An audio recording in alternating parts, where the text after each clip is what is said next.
I must acknowledge that we are located on Treaty 6 territory and respect the histories, languages, and cultures of First Nations, Métis, Inuit, and all First Peoples of Canada, whose presence continues to enrich our lives. 2 housekeeping items. I must let you know that this session will be recorded for future use on our YouTube channel. And if you don't wish your image to be recorded, please close your video feed.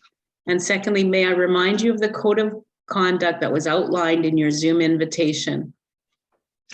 And now, with great pleasure, I would like to introduce our very own Larry Jewell. Dr. Jewell retired from the Faculty of Medicine and Dentistry, University of Alberta in 2009 with the rank of Professor Emeritus. The Department of Laboratory Medicine and Pathology has named a medical museum in his honor.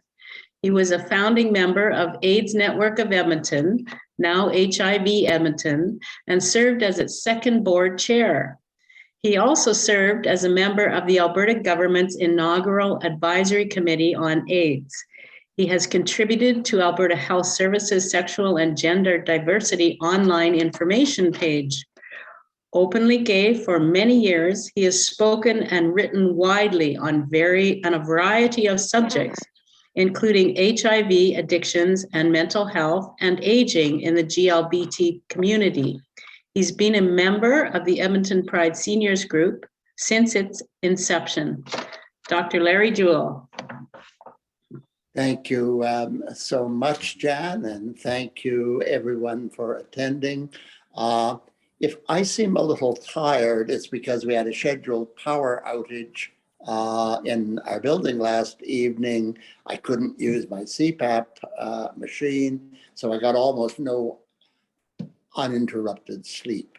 Now, that's got nothing to do with our topic for today, other than the fact that people who have misused alcohol have this compulsive need to explain that any way in which they are less than at their top is not due to alcohol. So I'm actually drinking Diet Sprite. You know, when I thought about this presentation, it occurs to me that, at least in terms of their consequences, the 2 most important facts in my life are, one, that I am gay. I've always known that I was gay, although I didn't know for a long time much what to do with that. And secondly, the love-hate relationship that I have had with alcohol.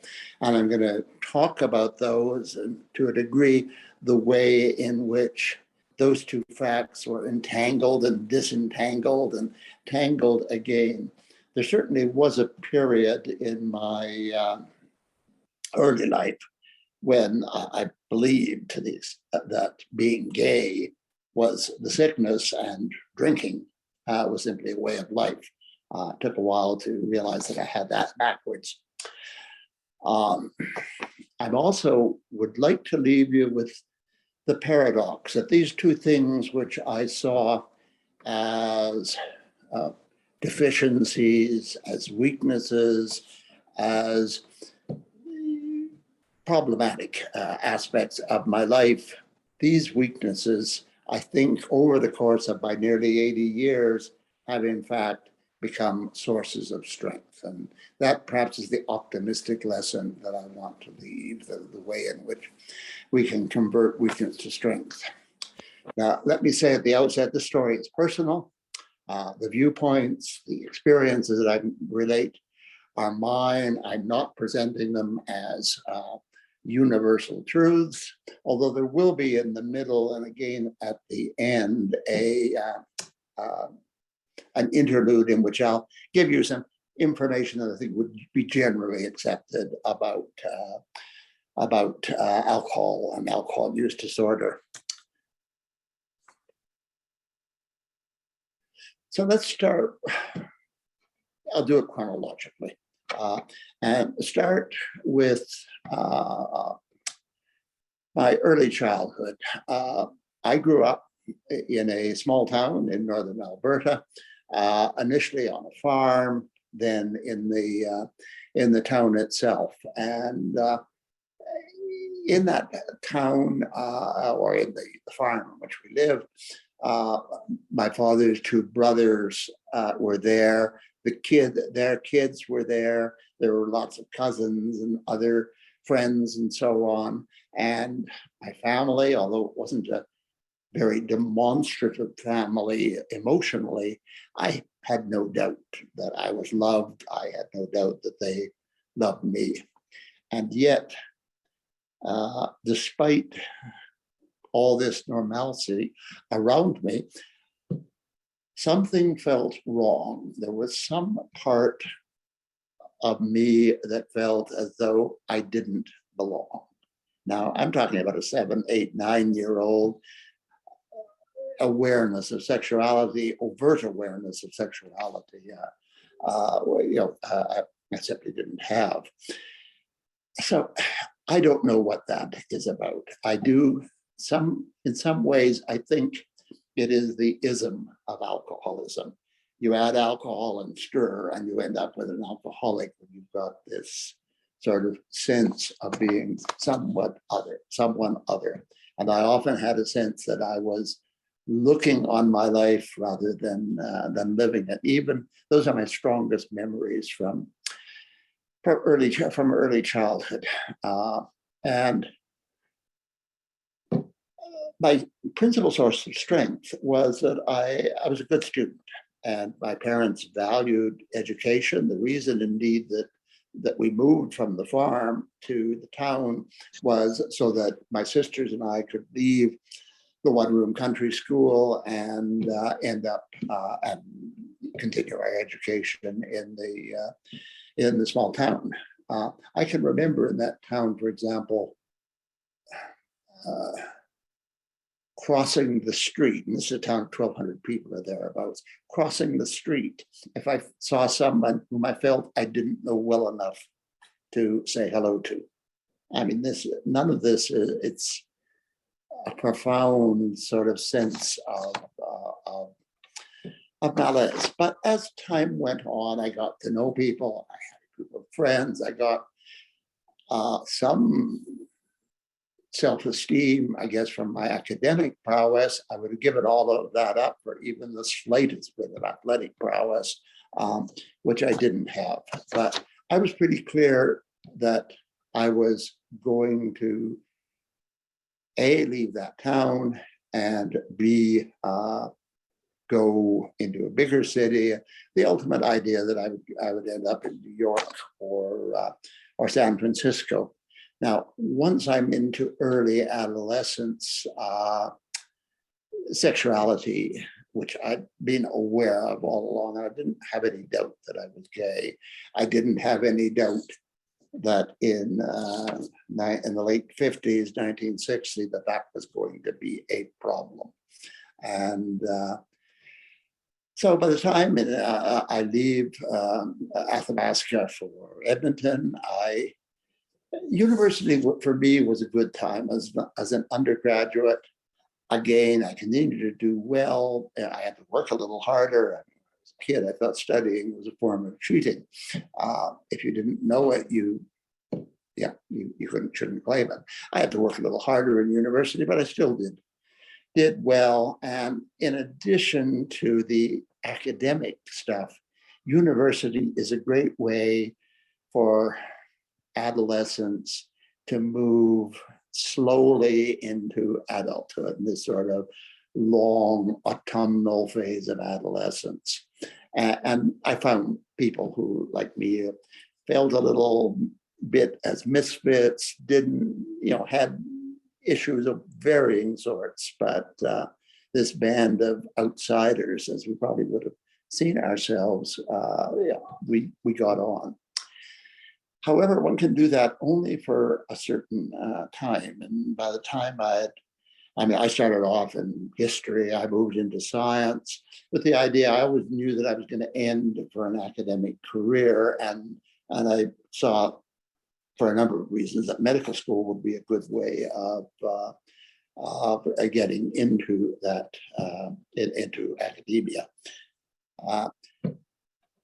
during that time, sexuality, which I sort of attempted to put on the back burner, became more and more an issue. The usual sort of adolescence fumblings and gropings and allowing myself to be picked up once in a great while. But I really had no contact with the gay community. And finally, by the time my final year at university, when I knew I was going to Toronto a year later, I realized that I simply had to make contact with the gay community, and I have no idea as to how I would go about that. So I managed it with the sort of finesse and elegance that I managed in the rest of my life. I happened to be at a bar in White Avenue. Someone had written on the men's room door, "Where do the fags go in Edmonton?" And to my eternal gratitude, someone answered it. I was in that bar the following night. And that's really where the drinking sort of started.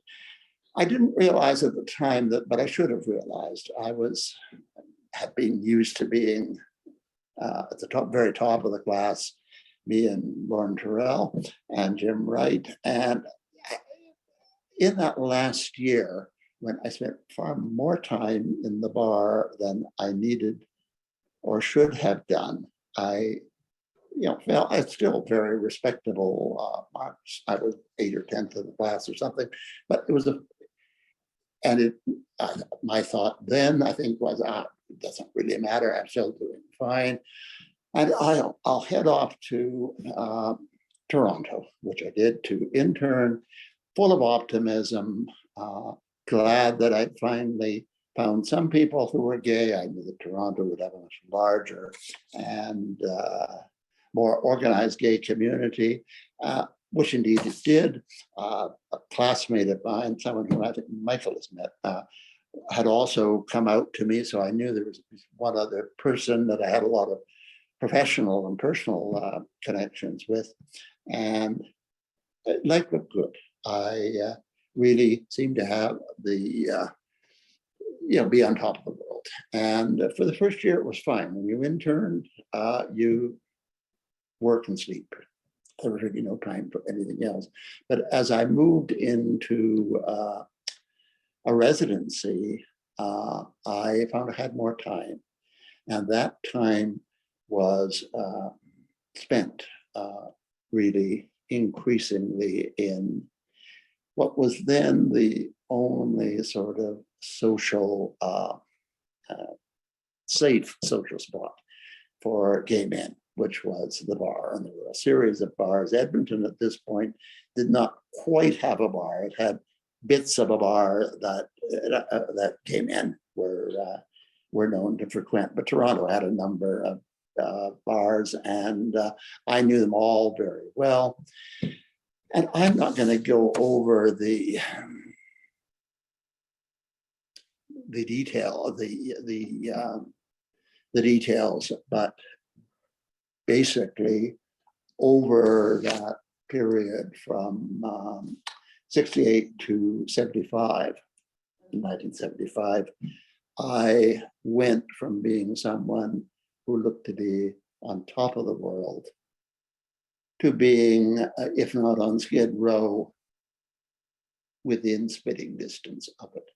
And of course, I was terrified. I think my colleagues, friends knew that something was wrong, but they didn't know what, because I'd been remember the time that we're in now, the early 70s, I was quite good, as most alcoholics are, at hiding my thing, and meant I certainly couldn't appear at work drunk. So my drinking would have to be when I wasn't, and you'll have to go into work for any chance. And if that's spent drinking, then getting to work unaided can be difficult. So the solution to that was to simply add stimulant drugs. This was an era in which amphetamines were unrestricted. They were used for everything from menstrual cramps, which in all honesty, I couldn't claim, although I may have tried it, through to headaches, overweight, whatever. They were available freely. They were prescribed like water at the time in some cases. I, of course, didn't see myself in any way as having a problem with drugs. I bought very much into the 70s notion that reality was for people who couldn't handle drugs. And I continued on, and it worked fairly well. I tridated when I had to go to work. I would have the stimulant drugs, and then when I would party, I would use the drug that I probably really liked most of all, which was alcohol. And that went on for 4 or 5 years, and it got gradually less and less effective. And people, as I say, were around me were aware. But I think only Scott, with whom I lived, only he was aware of how much in truth I was drinking, and he would implore me to just cut back and so on. So advice was often given and isn't necessary, but not sufficient, I guess, for people dealing with that. So in 75, out of the blue, maybe out of the blue, I'm not sure, whether there was some communication between my mentors in Toronto, who had seen me basically go down this slippery slope, between that and the people, the boss for whom I had worked in Edmonton. However the details happened, I found myself with a job offer to come back to Edmonton. I was pretty aware at this point that things were not going to go well, that I had to get out of Toronto, and so I accepted the job here, and initially, again, I thought I would try exactly the same sort of thing, which I did for a couple of years, from maybe 77 or so. Alberta is a smaller province in Ontario. The college, the registrar, the people who license physicians, had fewer doctors to look after, and they did notice that I prescribed a lot more Ritalin than most of the other pathologists. We're not a specialty that tends to prescribe medicine ever, and all of these, of course, were for me. So I almost immediately came to the attention of the registrar, and I said that I would not, I really had no choice but to say I wasn't going to use these anymore. Getting off the stimulant component was comparatively easy. All I did was double or triple my alcohol intake, make a rather hysterical and not terribly serious suicide effort, and endeavor to get some psychiatric help. Well, it's no fault of the psychiatrist, but when someone is taking psychoactive medications plus alcohol, you're not going to get very far in therapy. So things got worse and worse, and before I knew it, I was back to see the registrar again. And without going into any of the details of this, the low point really in my life, I'll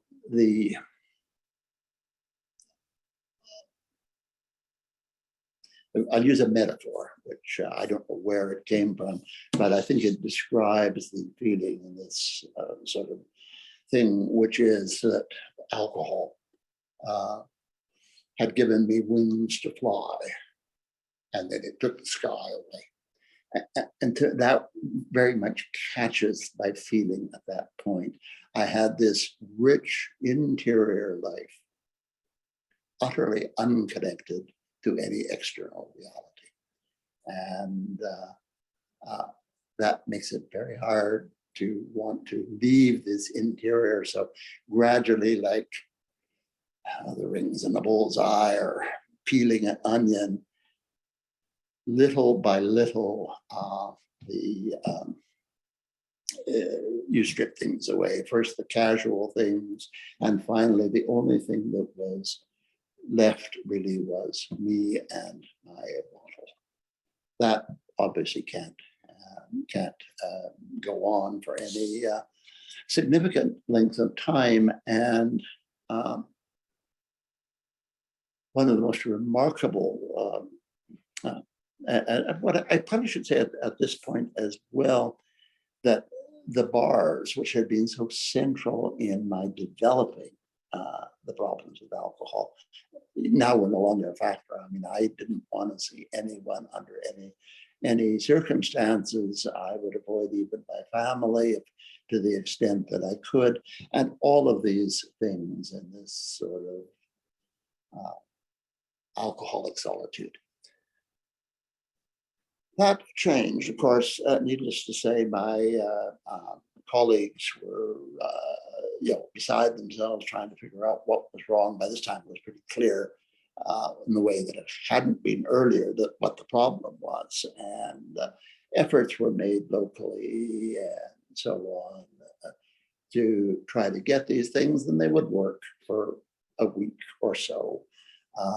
But ultimately, I came back to the college, and by this time the college had really gotten rather better at treating, and I really probably owe them my life, because I was packed off post haste to a treatment center in Atlanta, Georgia, which I had no intention of going to Atlanta, Georgia, but I did.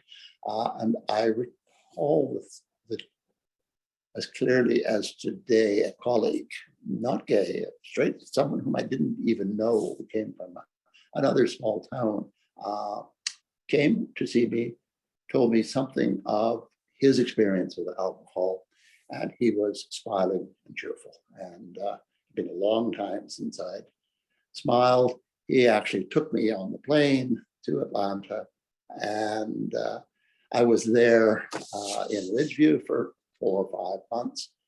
And as I'd done in Toronto, came back optimistic, full of a sense that things are going to get better.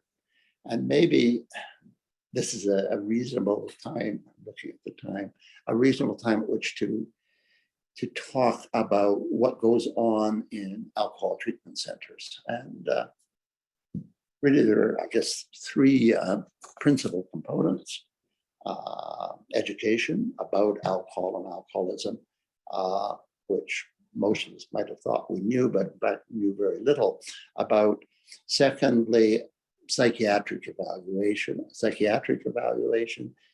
to make sure you're one of the maybe 10% of alcoholics who have unrelated, entirely separate psychiatric disorders, major psychoses like bipolar disorder, schizophrenia, which obviously change and make more complex the treatment. And thirdly, peer group, peer therapy, as alcoholism is about taking people out of your life. You need to bring people back into your life. And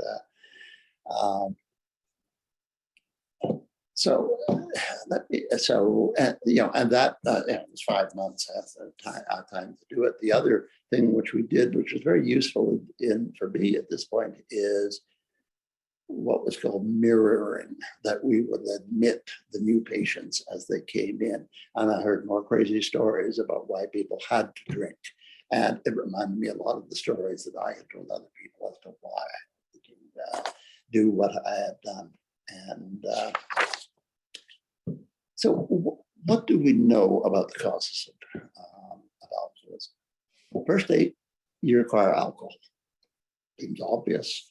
But about the only thing of value that really came out of the Prohibition experiment was, in fact, a reduction in the amount of number of deaths from alcohol use disorders.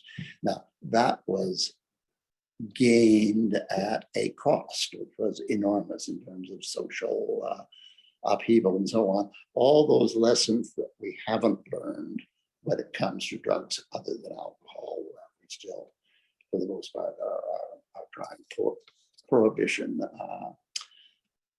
types of strategies, and they're working as badly as they did for alcohol. That's another whole topic that I'm not going to get on there. We can think, though, I think of taxation as being sort of prohibition light. You make it more expensive. There are fewer rich people than there are poor people, so you're gonna reduce to some degree the thing. So if you've got the alcohol, the second thing you need is a susceptible host, and this is an area of considerable confusion. We don't know in enough detail. We know that it's certainly that it's a combination of genetics and individual susceptibility. The genetics, remember, there is no gene for alcoholism, just as there is no solitary gene for being gay. There's no question, however, I think in my mind at least, that both of those conditions have strong genetic influences, but they're polygenic and they rely on the relationship of genetics to environmental factors. So personality factors. When most people are asked what they think the cause of alcoholism, the first thing that comes to mind probably is lack of willpower. That's sort of a moral view. It's still, people may phrase it differently, but it's still very much, I think, in our thinking. Let me say, anyone who has exercised the efforts that alcoholics do to get to work and hide the fact, to go to work while in withdrawal, to self-manage withdrawal, lack of willpower isn't the problem. The direction of the will, I will concede, is screwy, but lack of willpower certainly is not the issue. Secondly, not so much for this group, but when I talk to professional colleagues, I always remind them that alcoholism is not due to valium deficiency. Drugs have a place. It's a limited place, but it's a definite place, both in managing withdrawal and in coping with and as relapse prevention. But those, that's it. And any approach to alcoholism that puts front and center drug therapy and doesn't pay attention to the psychological and sociological factors, those are probably certainly going to fail. There are, however, certainly some psychological factors. I think my story actually does sort of show them. Let's say firstly an effort, and there's some interesting studies actually out of come from the original MMPI, the Minnesota Multiphasic Personality Inventory, at least in its first manifestation, looked at people in alcohol treatment facilities. And there was psychopathology all over the place, all sorts of things. And people thought, aha, we're teasing out these factors. However, the state of Minnesota had in fact administered these tests to the same people a decade or so earlier when they had high school leaving. And the pre-alcoholic stuff showed none of this pathology. So the typical alcoholic personality, the sort of wheedling, would-be ingratiating individual who can be trusted to do anything other than not drink, though that personality cluster is really due to the alcohol. It isn't the cause of the alcoholism. The things that do seem to underlie things are tendencies to melancholia, depression. Certainly people who have a frank bipolar disorder will have an increased incidence, and anxiety. I've been assured repeatedly that I don't have a major psychosis, which is reassuring. And I don't say I was particularly depressed. Anxious, yes, I could, would concede that. So that sort of fits in. And the third factor that's important is the enabling society. And here I want to go back to the genetics, because the first group, my ethnicity is Irish. Irish Catholic, as it happens. The Irish are not known for abstinence particularly. They are often seen as, for example, our Indigenous people, as a drunken folk. This is a myth, it's a libel. The genetics refers to individuals and individual families in there, and depending on the genetic makeup, you may see things, but all of the studies looking for genetics related to ethnicity fail really to find anything with some trivial exceptions. What really is the factor here is a combination, I think, of the marginalized status, often of these people. It can get carried through generation to generation, and finally, the lack of norms in some societies in terms of establishing controls on alcoholism. The society, for example, in which doesn't have a way of controlling what young children drink, introducing them to alcohol in a safe way. Those cultures will likely end up with alcoholism looking differently than those in which there are such controls. And for example, in Mediterranean cultures,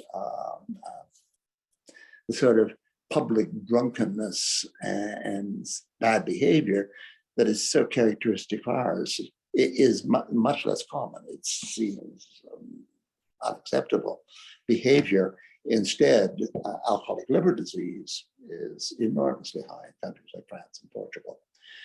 So, this is the sort of thing. I guess an example of this would be drunk driving. When I grew up,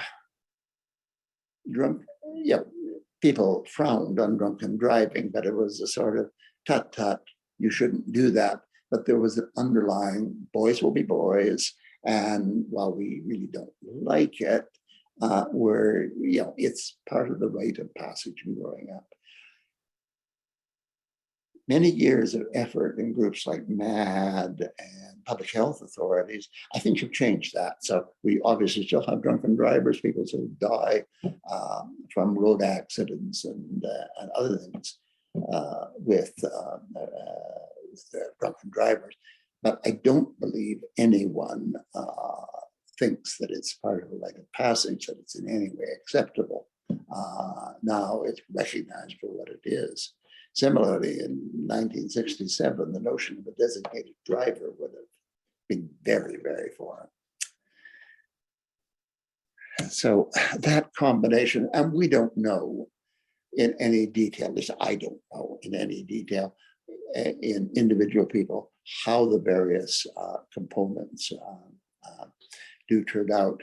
Most of the studies that are looked at alcoholism in gay people show a definite increase in alcohol use disorder in lesbians compared to non-lesbian women, and they are a little iffier in men. The earlier studies, all when the bar was the central institution, all showed an increased number. They continue to show an increased prevalence in gay men of use of drugs, problematic use of drugs other than alcohol. But the alcohol actually seems to be more leveling, but for a lot of reasons, these studies have there are a lot of points of criticism, and my own impression is that maybe in part influenced by my own experience, is that substance misuse in general terms is higher in the GLBTQ2S community than it is in the community at large. But I'm not sure I would have the data to defend anyone who wanted to criticize that. Anyway, that was my interlude, and I will go back to myself. I came back to Edmonton at the end of, I don't know what date it was, late 70s somewhere, early 80s, and I was on top of the world, and things were going to go well. The group or the treatment center that I'd been in did facilitate entries to AA. I'd never really considered going to AA. I mean, I'd heard that it worked, but it seemed like a sort of tacky solution for someone who didn't see himself as a tacky individual. So I decided I would give it a miss. Well, I was totally incorrect in that area. So I came back, things were going well. I joined AA. And in about 3 months, I decided I would have a drink. And I should have known that something might be wrong when I went out to buy 2 bottles of vodka to have a drink. And after a drink or two, I realized this. And it was entirely different this time because I knew finally what to do. And one of the, and I called people, I started going back to meetings. I checked with AA Central Office to discover that they didn't have a gay meeting, but there had been one before. It had sort of petered out. So it was pretty clear to me at this point that I needed to be around other gay alcoholics who weren't drinking. And that was a period in which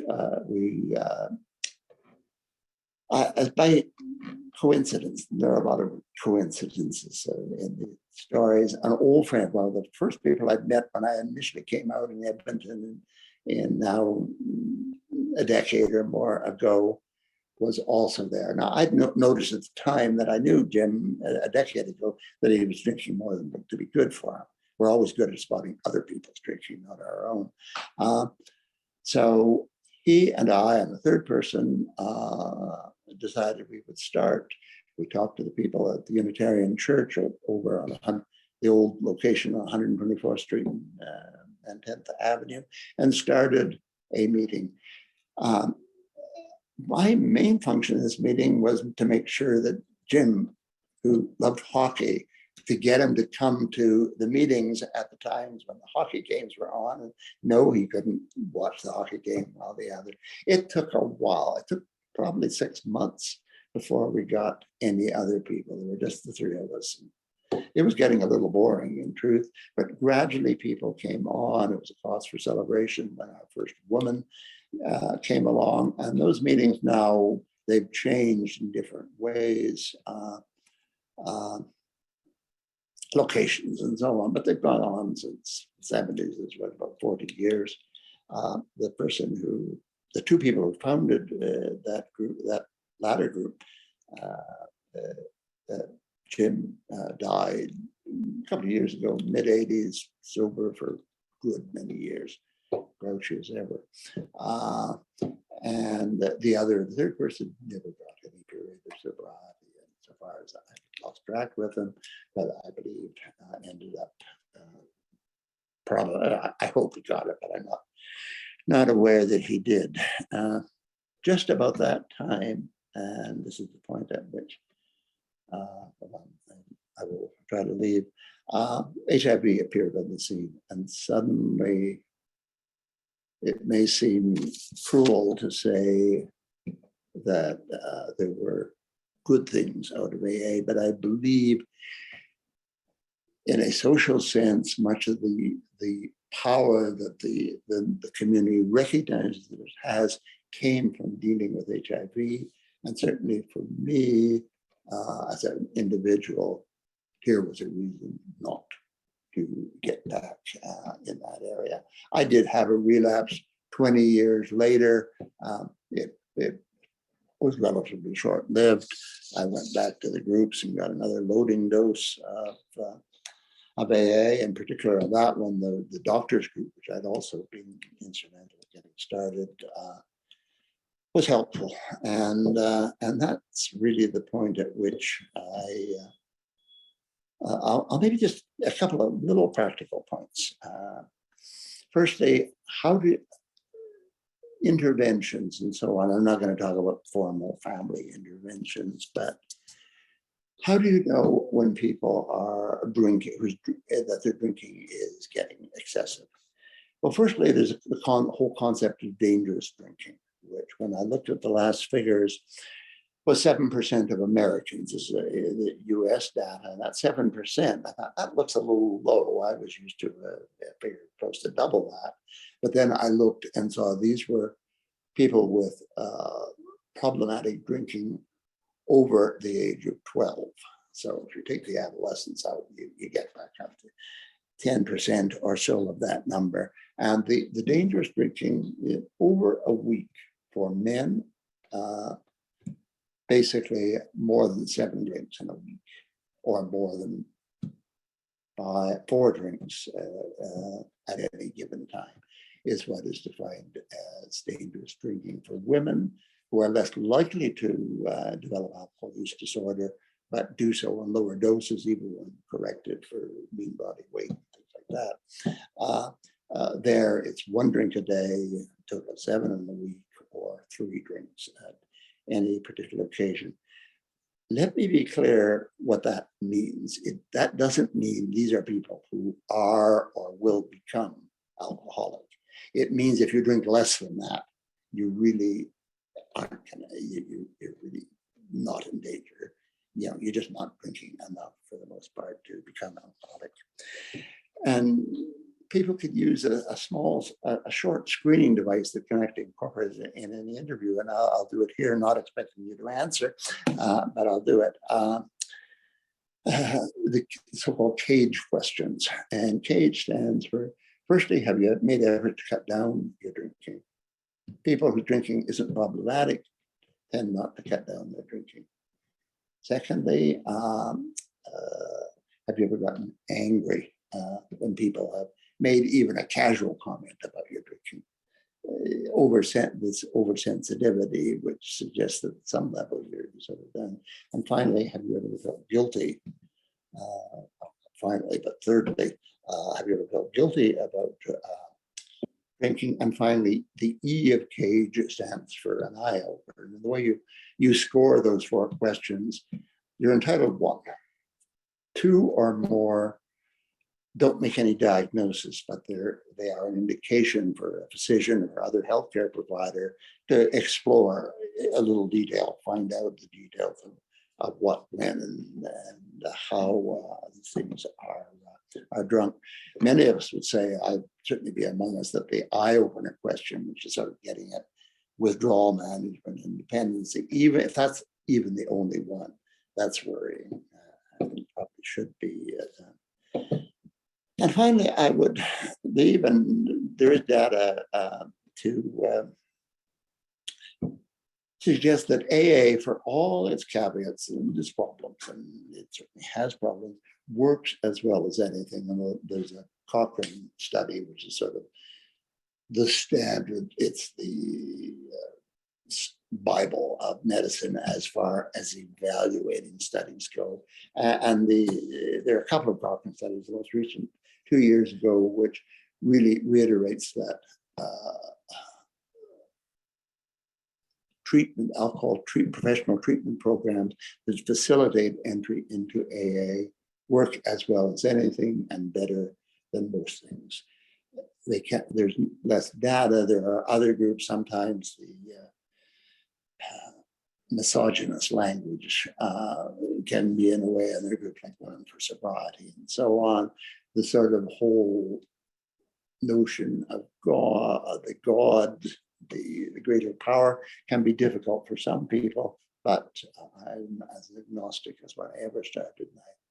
it's a misunderstanding that needs to be a problem. And finally, if you have alcoholics among your friends and so on, in addition to that message, most alcoholics, at least once they've got stable sobriety, which is folklore says about 2 years sobriety,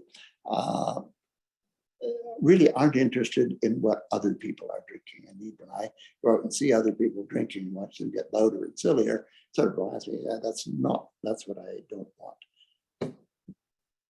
Never make an effort to force people to have a drink. If they don't want to drink, accept that. Don't ask why. Don't say, oh, just want, and so on. I think that's become much less of an issue than it once was, where pretty routinely you would be forced on it. And finally, if you've got people over a big group, always have non-alcoholic as well as alcoholic beverages available. Clearly labeled, the non-alcoholic, clearly labeled, and so that people don't have to ask, try to find a glass of water or whatever. I talked actually 10 minutes longer than I thought I would talk. So thank you for listening, and I'd be happy to take any questions. Thank you. That was wonderful, Larry. Does anyone have any questions or comments for Larry? I see Joan has her hand up.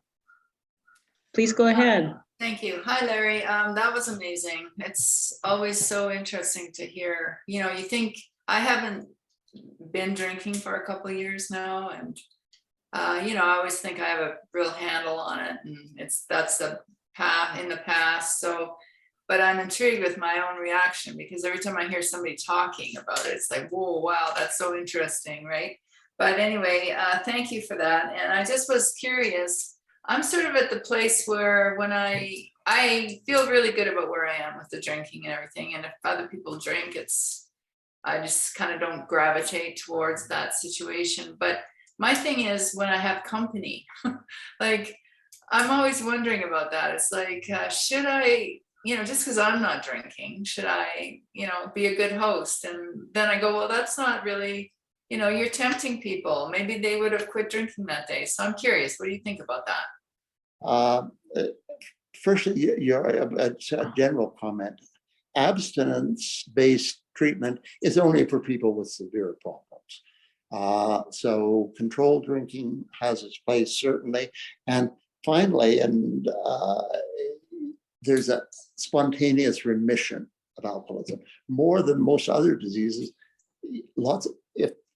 If you are able to stop drinking unaided and enjoying life and so on, congratulate yourself. You're one of the lucky ones. I was one of those people who tried and it didn't work. As to your question, I think it depends on if the person is not drinking. What I did, and I think other people would recommend, is for the first couple of years, if your friends are friends, they don't require a drink when they see you. After that, after a couple of years, I will often take a bottle of wine. Early on, I did not take a bottle of wine for a friend or for a dinner gift or something like that. And I choose not to have alcohol in the house just because I've had things. But I think once you're comfortable in your sobriety with, say a couple of years, then I think that has to be your decision. Thank you, Joan. Michael, I see you have your hand up. Please go ahead. Yes, thanks. And Larry, thank you. I appreciate how both important and how difficult some of this is for you to say and do. So I have a strange question. I'm wondering how opera became part of your life and whether that's in any way a result of moving forward. I happen to know that Larry enjoys a lot of opera and he travels quite a bit to see opera. So I'm curious about that. An interesting question. I hadn't really thought about it. I think probably not. My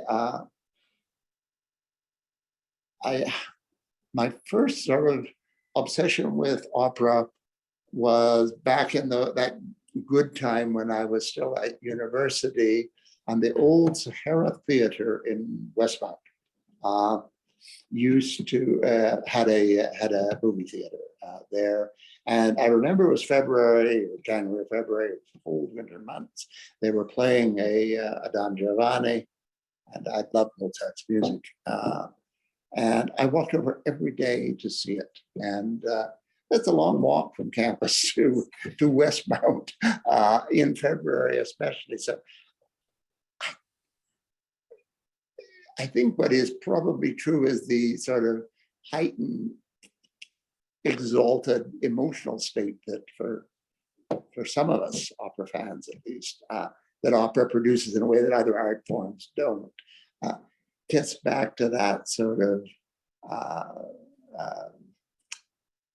filling the ism. I mean,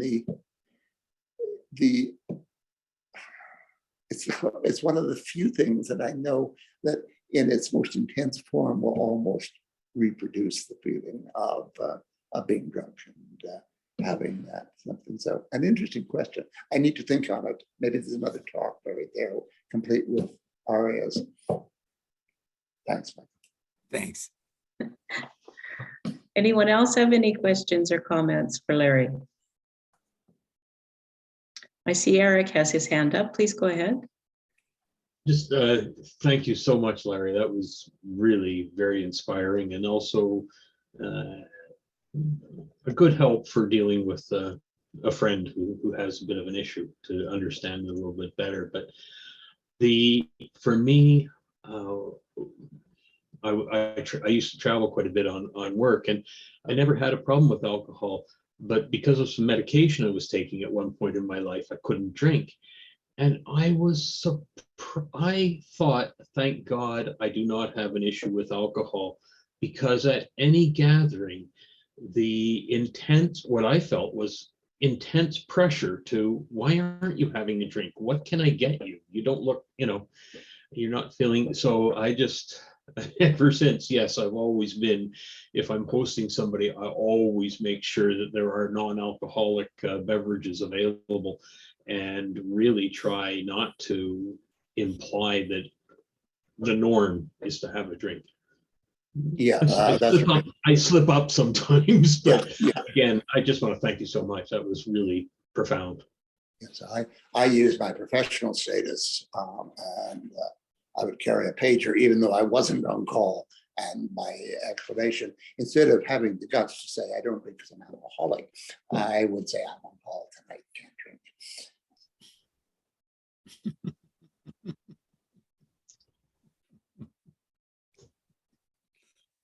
Penny, I see you have your hand up. Please go ahead.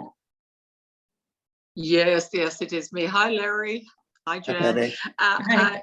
I really am. I'm just sort of echoing Eric here. It's more of a cheerleader comment than a real question. I just thank you for your honest assessment of your situation. I've learned a lot this morning listening to you. It was very touching. Thank you. Thank you, Penny. And I have also learned a lot getting to know you and Joanne. So thank you. Yeah, we like you a lot. We all love Larry. There are a couple of notable exceptions. Not here, but Larry, I'd be interested to know more about the effects of alcohol on the human body. And I guess the second part to that, when you have alcohol combined with, drugs like marijuana, those kinds of things, and how severe is that on the human body? Firstly, it's worth remembering probably when people think of the organ effects of alcohol, they tend to think of the liver, and alcohol induced injury is probably the commonest cause of cirrhosis. But I used to have a series of books which were the effects of alcohol on every organ in the body. And it's probably worth remembering that the primary organ target of alcohol is the brain, not the liver. So that, we now know quite a bit. I don't, but I'm trusting that other people know about the actual neurophysiology or neuropathology of alcohol and the brain. As far as alcohol and other drugs, it really is important in the first instance, if you are drinking, to be honest with your healthcare provider about the amount you're drinking. Things like anticoagulants. There are a whole lot of drugs that alcohol will really change. Commonest one that you've probably all used is acetaminophen. The standard doses of acetaminophen in an alcoholic can be dangerous, and exceeding that dose, and alcoholics have a tendency, if one works, then two will be even better. So those are a problem. Your question about marijuana, I can't answer. I don't. I sort of think as addition to drugs of choice, there are drugs of aversion, and marijuana was a drug I loved. So what I think is true is people, as my story sort of reveals, who stop one drug are quite apt to start another, and alcohol is being freely available without all the legal consequences. Often people are recovering from opiates and things like that, may well turn to alcohol, or it may also go the other way. But I think it is important not to generalize about drugs as a group and talk about the specific drugs, some of which are really lethal or bad combinations with alcohol. Thank you.